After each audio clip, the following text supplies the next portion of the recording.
First of all, I have to say that this year, Moss Story just celebrated our 10 years anniversary. I started out as a hobby. Because I actually graduated from drama and haven't learned anything about jewelry or costume jewelry before. I have to say that I love fashion. I have a strong passion in fashion, but I wasn't sure that it could turn into like a career. You know, just like every other girls that love mixing and matching and love getting dressed. So I decided to give it a try. So I was selling my own costume jewelry design on the street at Silom area. So at that time, I have to say that I've never thought that what I started out as my little hobby has grown into my fashion brand. At the beginning, it's quite hard to start it because at that time, it's only like a big brand that first started, like Greyhound or like some brand. But because as a Thai designer at that time, it's so hard to start it. So I decided to give it a try. And after I selling on the street, and I've got a really, really good feedback. I sold over like 500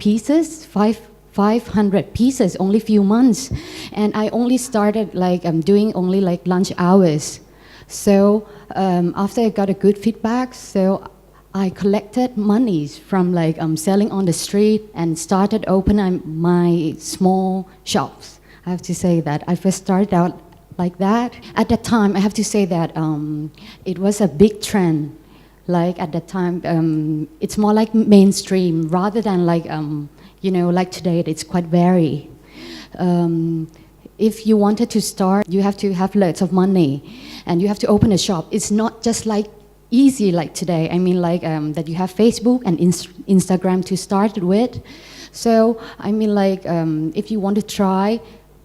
you need lots of courage to start. Like at that time I was a creative in an event company. So I decided to quit my job and started like follow my dream. So because I saw that it's a big trend at that time, it's like a big trend for accessories, for costume jewelry. So I decided to like, mixing and matching materials because I earned a degree in drama. But instead of design like fine jewelry like others, I decided to do something that I'm good at, which is like mixing and matching materials that I found interesting, and I kind of like created my story through my design. So that's what the name of Moss and Stories come from. So I have to say that it's quite hard. And after I've got like, in 2006, I opened my small two shops at Srisuwan Bazaar and Chatkeo Market. And after that, small shop turned into a big shop, and only I started as an accessory brand. And then a year later, I expanded to bags and shoes because I saw that fashion is about trend. So I have to say that when fashion comes, it's trend. Sometimes trends comes and go. So I know that maybe like it's a time that the big trend for like statement jewelry, it can maybe like out. So I decided to expand to bags and shoe and leather women's wear in 2010. Fashion is about trends, and trend comes and goes and comes and goes, and it's revived, and it's even faster nowadays. So when I study in London, one of the first things for you to do when you got an assignment is to check trends. They got the trends name, website trend name, the WGSN, that you can look up and check all the trends, like about the colors, about the techniques that is going to be hit. Because as a fashion designer, you have to design like at least one season ahead. Maybe like from now, maybe design for like spring, summer 2017 17, like that. So in order to make sure that your design will be sale, so you have to do lots of research. Like on that website, it's not only about the trends, but it's all about like every designs and every part that about fashion, maybe trade show, maybe trade fair. So you can see what's going on with the fashion and design. So when you look up, and then you can pick any like trends that you wanted to design for. So that's one of the first thing that you have to do. I mean, as a designer in general. So from the trend setter, then move to like your target group. Like if you wanted to design for like a brand, what you wanted what that you wanted to design for. Like I mean, you have to check and to see first who is your target group. And normally people tend to do something like a girl, maybe like a woman around 25 to 35, that kind of thing. But actually it's, in order to sell something, you need lots more than that. After you know the trends, you know, maybe like for next season, the cobalt blue, like the blue colors will be a big hit, or the drape, or the wrap, or something like this. You have to check like lots of things in order to design something. So after you know the trends, then you start to design. But for me, personally, as a designer, because I'm also a designer and creative director of my own brand, so it's not only like research for the trends that is coming, because I believe that fashion is not only like what you wear, it's not only your clothes, but actually it's something more like how you live your life. Like it's about people, and as you know, people is like changing all the time. So that's fashion. And right now it's like really, really fast. So for me, instead of like follow the trends, like really, really hard, you know, because right now there's like plenty of brands, like the high street brand or local designers and around the world. So it's pretty like challenging for every designer in the whole wide world. So so for me personally, I tend to look at the people, or the something, or like something around you, like art, architectures, sometimes can be like culture, diversity, like anything can be your inspiration, because it's fashion. And it's really fast nowadays. So what is challenging for me is try to balance between like creativity and commercial. Because if you, I saw like some of the young designers that just like graduated, they tend to do something, really amazing, really like sculptural or pattern, something that's really like wow you. But at the end, if you want to create your own business, it has to sell. At the end of the day, I mean, like in order to be a sustainable company, you need someone to you need a royal. You need like a regular customer that come to you like almost every week and every week, like that, like buy from you, really love your stuff and come back every month like that. So you have to balance. If you follow the trends too much, it's sometimes too commercial, and you can see everywhere. When people wanted to start their brand or their business, they tend to look more at the brand image rather than the products. I mean, like when you wanted to start, you start to visual, you wanted the shop to be like this, you want this corner to be exactly like this, that this kind of thing. If you want to open like a restaurant, you want it to be like really cool, like with the gimmicks and something, and you missed the important part of the product, of the business, which is your product. People tend to look at these image or brand image and put loads of money in that rather than put it into the product development. Or for fashion designer, like you spend like maybe 3 months for the image of it, PR marketing like lookbook or something like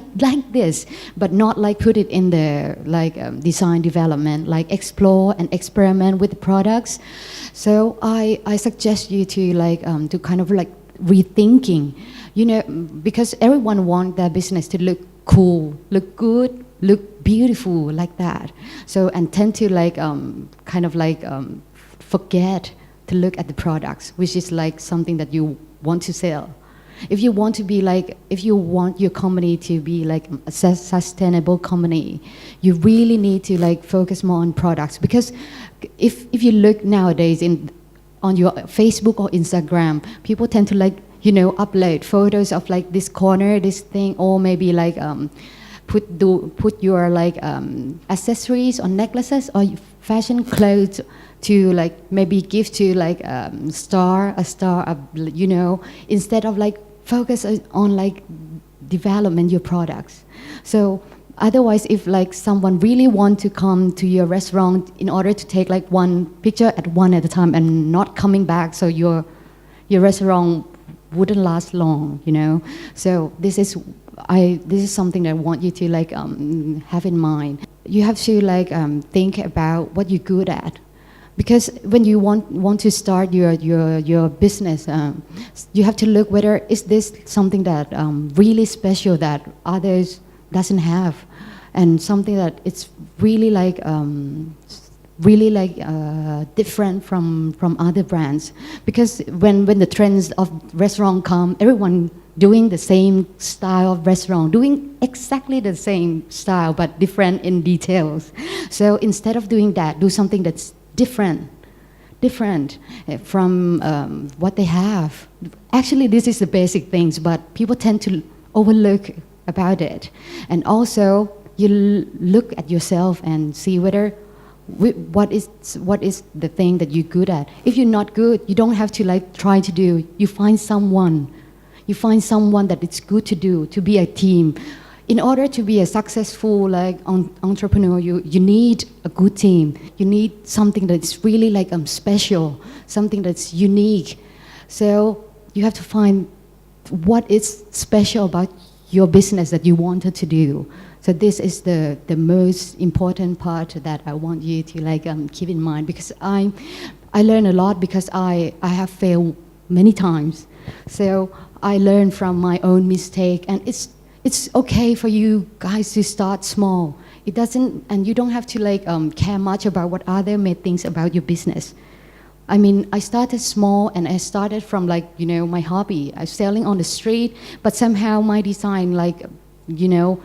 some of my customers really love it. I've got lots of regular customers, and I grow bit by bit until this year is 10 years already. So just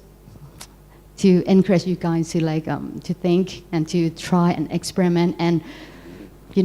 find your own way and learn from your mistake. And it's all right if it's if it's not success at the beginning. Set your goal, not like not just like a marathon or something. Just you maybe start from like 2 kilometers first, move after you already done that, you move to 5 kilo, 10 kilo, and marathon, maybe like, So set it a little bit at a time. Don't have to be like, imagine at the beginning that it's going to be really, really successful, bang, like that. You start and learn so you can be so your company, your business can last long. เหมือนกันเลยก็คือว่าเป็นเรื่องของการบอกปากต่อปากอะค่ะแต่ว่าอย่างในยุคนี้มัน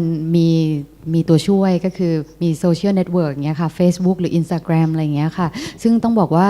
มันก็เหมือน word of mouth เหมือนกันเหมือนกับบอกปากต่อปากแต่มันกระจายทีนึงมันใหญ่ขึ้น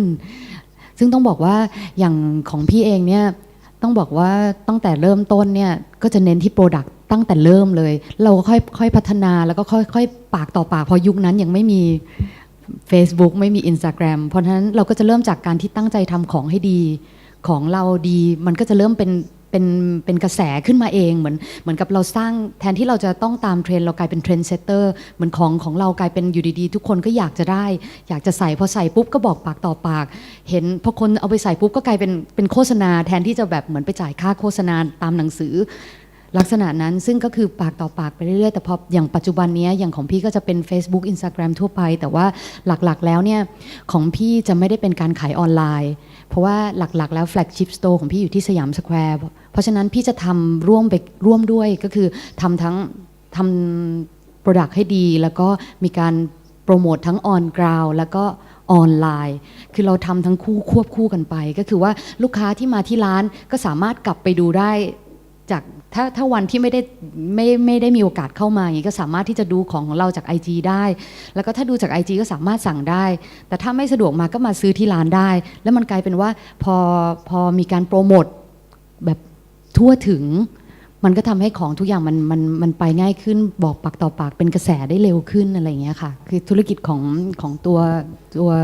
มอสเองเนี่ยคือประมาณว่าเราเริ่มจากเล็กๆอยู่แล้วคือค่อยๆเริ่มแล้วก็ค่อยๆเติบโตต่อไปเติบโตทีละนิดทีละนิดจากที่ขายที่พื้นที่ไม่มีในเรื่องของแบรนด์เลยแล้วก็ค่อยๆเติบโตมาเป็นร้านเล็กๆทีนี้ต้องบอกว่า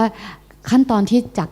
การที่เป็นเหมือนร้านเล็กๆขายสร้อยทั่วไปเนี่ยขึ้นมาเป็นการทำเป็นแบรนดิ้งขึ้นมาเนี่ยคือตอนนั้นคือเหมือนกับว่าเป็นห่วงแล้วก็ใส่ใจเป็นห่วงในเรื่องภาพลักษณ์มากเพราะว่าเราเริ่มจากเล็กๆคือมันจะต่างกันกับธุรกิจอื่นๆนะคะที่เริ่มต้นจะมี business plan ชัดเจนมากว่าเราจะอยู่ใน positioning นี้แต่ด้วยความที่ตอนเริ่มต้นเนี่ยเริ่มต้นจากที่มันเป็นงานอดิเรกแล้วมันค่อยๆเติบโตไปก็ไม่คิดว่ามันจะสามารถโตขึ้นมาได้เรื่อยๆเรื่อยๆเรื่อยๆอย่างนี้เพราะฉะนั้นตอนที่เราพยายามที่จะสร้างแบรนด์ให้กับแบรนด์ More Stories เนี่ยคือมันเป็นส่วนที่เราค่อนข้างเป็นห่วงว่าแบบเราจะทำยังไงดีให้มัน professional อย่างเงี้ยค่ะซึ่งต้องบอกว่าตอนนั้นเนี่ยเสน่ห์ของแบรนด์ก็อยู่ที่การ mix แล้วก็การ match ของต่างๆที่เราเห็นว่ามันไม่ได้มีคุณค่าแต่เราเอามาสร้างเรื่องราวเรามาทำให้มันมีคุณค่าด้วยงานดีไซน์ของเราเองเพราะฉะนั้นตอนนั้นกลายเป็นว่าสิ่งที่จะเป็นห่วงก็กลายเป็นเรื่องของ packaging การจะทำร้านยังไงให้ดูแบบ professional ขึ้นการดีไซน์การ decoration ตรงนี้ค่ะซึ่งต้องบอกว่าตอนนั้นคือบางทีมันอาจจะสูญเสียเสน่ห์ของงานแฮนด์เมดไปด้วยการที่เราพยายามที่จะทำให้ทุกอย่างมันดูแบบ image มันดูอัพขึ้นอะไรพวกอย่างเงี้ยค่ะก็จะเป็นเรื่องตรงส่วนนั้นแต่ว่าต้องบอกว่าถ้าย้อนกลับไปเนี่ยคือไม่ต้องรีบคือเราจะห่วงเวลาคนทำธุรกิจทุกคนก็จะอยากได้ผลลัพธ์ที่รวดเร็วมากคืออยากที่จะทำและสำเร็จเลยคือแบบเพราะฉะนั้นกลายเป็นว่าแทนที่เราจะค่อยๆเรียนรู้ไปทีละสเต็ปค่อยๆโตแบบไม่ต้องก้าวกระโดดก็ได้แต่อยู่นานอยู่ทนอย่างเงี้ยค่ะก็คือค่อยๆเรียนรู้ค่อยๆเรียนจากสิ่งที่ตัวเองพลาดไปเพราะฉะนั้นตอนนั้นเป็นห่วงก็เลยเหมือนกับว่าจากจุดที่มันเป็นงานคอสตูมจิวเวลรี่เป็นงานแฮนด์คราฟต์แบบเล็กๆมีทีละไม่กี่ชิ้นอยู่ดีได้รับการตอบรับที่ดีมากต้องกลายมาเป็นเหมือนต้องบอกว่าก็เป็นส่วนหนึ่งที่โชคดีเหมือนได้รับการผลักดันขึ้นไปจากหลายๆสิ่งคือพอลูกค้าเราชอบตอนแรกเราทำแค่แบบ10 เส้นทำแค่100 เส้นอยู่ดีๆมีคนอยากได้แบบเป็นพันแบบเป็นหมื่นเส้นอย่างเงี้ยค่ะอยู่ดีธุรกิจเราถูกผลักให้แบบมันเติบโตในช่วงแค่1 ปีอย่างเงี้ยค่ะเพราะฉะนั้นก็เลยกลายเป็นว่าเราก็เลยเป็นห่วงในเรื่องของการที่จะสร้างแบรนด์อยู่ดีๆเราไม่เคยรู้ด้วยซ้ำว่าจะมีการขายแบบส่งออกคือเราเริ่มทำแล้วอยู่ดีก็มีคนมาชอบก็ขอไปซื้อจากต่างประเทศจากสิงคโปร์จากอะไรแล้วเราก็ค่อยเติบโตค่อยๆเรียนรู้ไปแต่ละสเต็ปเลยกลายเป็นว่าจากเดิมที่เป็นงานคราฟต์แบบเสน่ห์เล็กๆน้อยๆที่เรากลายเป็นประเภทเหมือนมีทีนึงไม่กี่ชิ้นอยู่ดีๆต้องกลายเป็นว่าเราทำแบบนี้แล้วอยู่ดีคิดขึ้นมาลงในแมกกาซีนขึ้นมาทุกคนอยากได้อยู่ดีๆมีสไตลิสต์ยืมไปให้ดาราใส่กลายเป็นทุกคนอยากจะได้แบบนี้กันหมดเลยมันก็เลยกลายเป็นว่ามันสูญเสียเสน่ห์เล็กๆน้อยๆไปอะไรอย่างเงี้ยค่ะซึ่งตอนนั้นพอเราพยายามเรารีบเราอยากสำเร็จเร็วเราอยากให้แบรนด์เราเป็นที่รู้จักเร็วมันก็เลยกลายเป็นว่าพอเราเร่งทุกอย่างให้มันเร็วบางทีมันก็อาจจะมองข้ามบางสิ่งบางอย่างไปเล็กๆน้อยๆอะไรอย่างเงี้ยค่ะซึ่งต้องบอกว่าที่ถามว่าสิ่งที่แคร์ที่สุดตอนนั้นจริงๆห่วงน้อยสุดน่าจะเป็นเรื่องของการพยายามที่จะสร้างแบรนด์ให้เติบโตเป็นแบรนด์ใหญ่อะไรอย่างเงี้ยค่ะก็จะเป็นเรื่องนั้นคือค่อยๆเรียนรู้ทีละนิดอย่างมั่นคงอะไรอย่างเงี้ยค่ะแล้วก็เรียนรู้จากข้อผิดพลาดมันจะเป็นสิ่งที่ยั่งยืนกว่าค่ะ